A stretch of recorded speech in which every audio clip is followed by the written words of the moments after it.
Olá, tudo bem?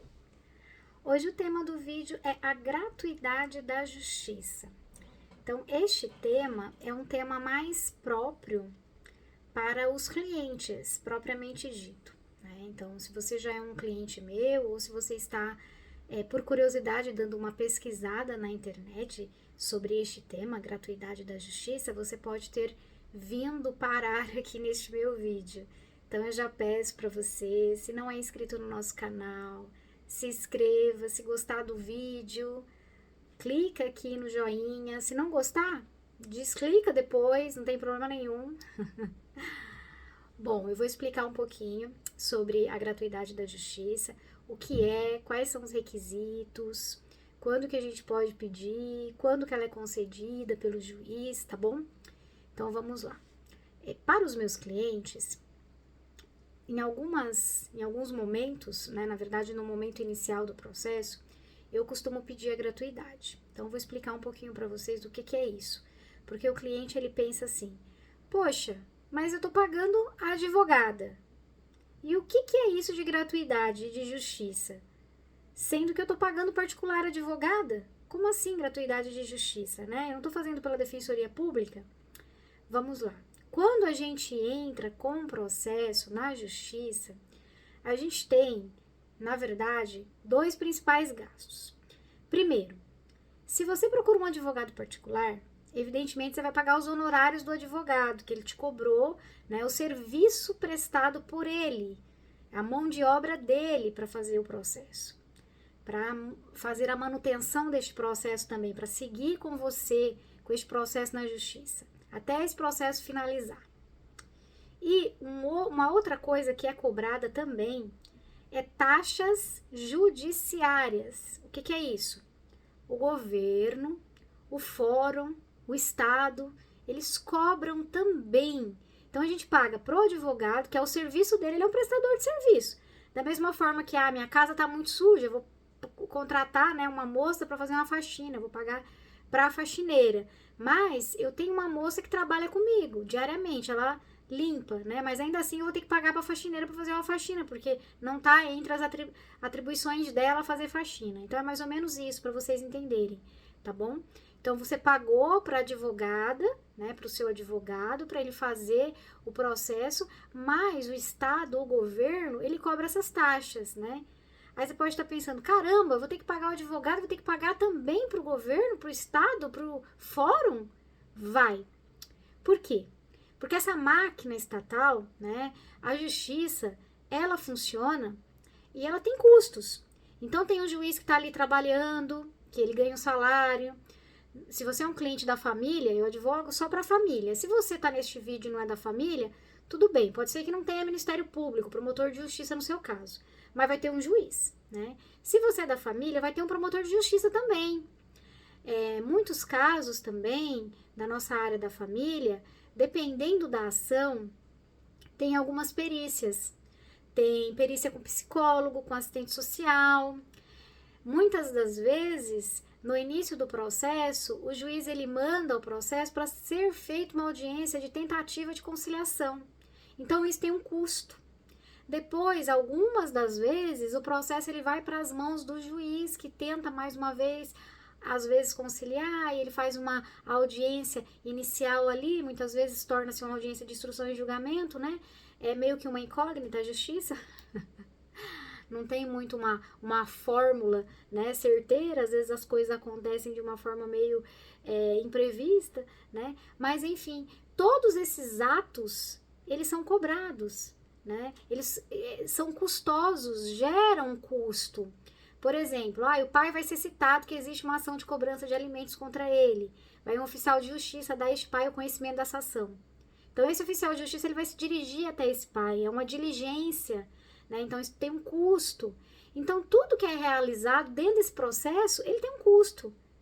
Custa para o Estado. Por isso que é chamado custas processuais. Então, essa custa, ela é paga por alguém. E quando você que está vendo esse vídeo tem condição econômica para pagar isso, você deve pagar. Quando você não tem condição econômica para pagar isso, você vai falar para o seu advogado, ele vai avaliar se você cumpre esses requisitos e ele vai pedir a gratuidade da justiça. Ou seja, ele vai pedir para o juiz te liberar da obrigatoriedade de recolher essas custas processuais dentro desse processo. O advogado vai informar que você não tem condições de fazer o pagamento dessas custas e os honorários dele, advogado, sem prejuízo, né, de sustento à sua própria família e à sua subsistência. Entende? Então, isso é o pedido de gratuidade de justiça, tá bom? E isso são as custas judiciárias. Então, tem que ser pedido. Então, é uma declaração que o advogado vai fazer, no qual você vai assinar, declarando que você é uma pessoa pobre, que você não tem condições de você arcar com honorários do advogado, com essas despesas, essas custas processuais, sem prejuízo ao seu próprio sustento de sua família. Mais ou menos isso que é essa declaração. Você vai assinar e junto com essa declaração, o advogado ele vai juntar uma série de documentos. Se você é meu cliente, eu vou te pedir o que eu preciso, tá? Preciso para comprovar o quê? Que você faz jus a este benefício. É um benefício, tá? Porque todas as pessoas, elas devem pagar essas taxas para o judiciário. Por quê? Porque tudo que é realizado dentro do processo, ele é custoso. Então, alguém paga a conta, né? Então, se você tem condição econômica de pagar, você deve pagar por isso, tá bom? Se você não tem, vai ser pedida a gratuidade. E é o juiz que vai analisar por intermédio dos documentos que o seu advogado vai juntar. Se você é meu cliente, com certeza já te pedi esses documentos, tá? Então, eu vou te encaminhar um rol de documentos. Quando que o juiz vai conceder? Qual o critério que o juiz ele julga? Eu vou resumir aqui, só para que vocês tenham uma base de o que é necessário. Só que cada advogado, né, vai falar com um cliente específico e vai fazer uma solicitação específica, tá bom? Então, isso também é bem pessoal, cada profissional trabalha de uma forma diferente. Os juízes, né, do Estado de São Paulo, geralmente, eles adotam o mesmo critério da Defensoria Pública do Estado de São Paulo para a concessão. Então, quais são os critérios da Defensoria, tá? O primeiro critério, o critério mais importante, é que a pessoa ganhe até 3 salários mínimos, tá? Então, eu não vou falar o valor do salário mínimo, porque não sei qual é o ano que você vai ver este vídeo, se você vai ver no ano de 2000, se você já viu, né, aliás, no ano de 2024, se você está vendo agora 2025, se vai ver 2026, ou sei lá quando, então, procura aí no Google, coloca valor do salário mínimo federal, ano de, você vai encontrar. E aí você multiplica por 3, tá? E você vai ter este valor. Se você ganhar até 3 salários mínimos, tá? 0,3, tá bom? 1, 2, 3. Se você ganhar até 3 salários mínimos, beleza. É o primeiro requisito. E a defensoria também, ela tem outros critérios, como por exemplo, ter propriedade de veículos, né? Então a gente tem que ver, lógico, às vezes a pessoa tem um carrinho, um Ford Ka, coitadinho, que tá custando aí, né? Tô dando só um exemplo, tá, pessoal? Nada contra o Fordzinho Ka, tá bom? Que custa aí, sei lá, hoje tá custando 7 mil reais, tá?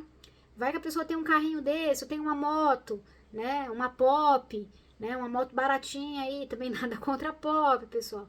Eu tô ilustrando isso, por quê? Porque de repente o camarada tem um Honda Fiat, tem um Corolla, né? Aí, poxa, né? Aí fica difícil conseguir a gratuidade da justiça, né? Ah, o camarada tem uma Hilux, já pensou? Tem uma Mercedes, né? Aí, né? Fica bem difícil. Então, assim, só para ilustrar para vocês a discrepância de bens, tá? Então, a justiça vai analisar se você é proprietário de veículos automotor. Só que aí a pessoa pode pensar, poxa, doutora, mas eu tenho... Aí, esse exemplo que eu acabei de te dizer, mas eu tenho um Fordzinho Ka, coitado, nem paga mais, né? Imposto, tá? Coitado, tá bem antigo, né? Eu tenho uma moto, uma Pop, né? Então, assim, tudo é analisado. O advogado vai analisar de uma forma detalhada o seu caso, tá bom? Fica bem tranquilo, tá bom? E aí, é analisado também, como critério da defensoria, se você tem imóvel. Então, lógico, gente, tá? É o mesmo exemplo que eu tô dando para os veículos, né, automotor, eu vou usar para o imóvel. Ah, doutora, eu tenho uma casinha numa comunidade. É uma casinha de 1 cômodo. Então, mora eu e 4 crianças lá, é isso que eu tenho. Aí o outro, doutora, é o seguinte, eu tenho uma casa lá no Morumbi. Então, né? Então, é analisado esses critérios, tá bom? Então, é visto isso. Então, você vai informar se você tem esse bem imóvel, qual que é o valor, idem o automóvel, tá bom? Outro critério, são critérios utilizados pela defensoria, tá, pessoal? É critério que o juiz vai ver, tá? Outro critério, tem dinheiro em banco? Quanto que tem? Né? Então, tem que avisar isso pro advogado, tá? Então, esses são os critérios principais, né? Em banco que eu digo é tudo, tá? Tem aplicação, né? Tem dinheiro na poupança, tem que avisar tudo. E olha, pessoal, é bem importante prestar bastante atenção nisso, tá? Existe uma coisa que se chama na justiça litigância de má fé, tá? Não dá pra contar mentirinha pro advogado, pra advogada, não. Por quê? A justiça, ela tem até 5 anos para rever a sua condição econômica e reverter a gratuidade da justiça. Se te pegarem na mentira, o que acontece? Você é condenado à litigância de má fé. Você vai pagar as custas e ainda vai pagar a multa. A casa cai, tá? Então não pode mentir.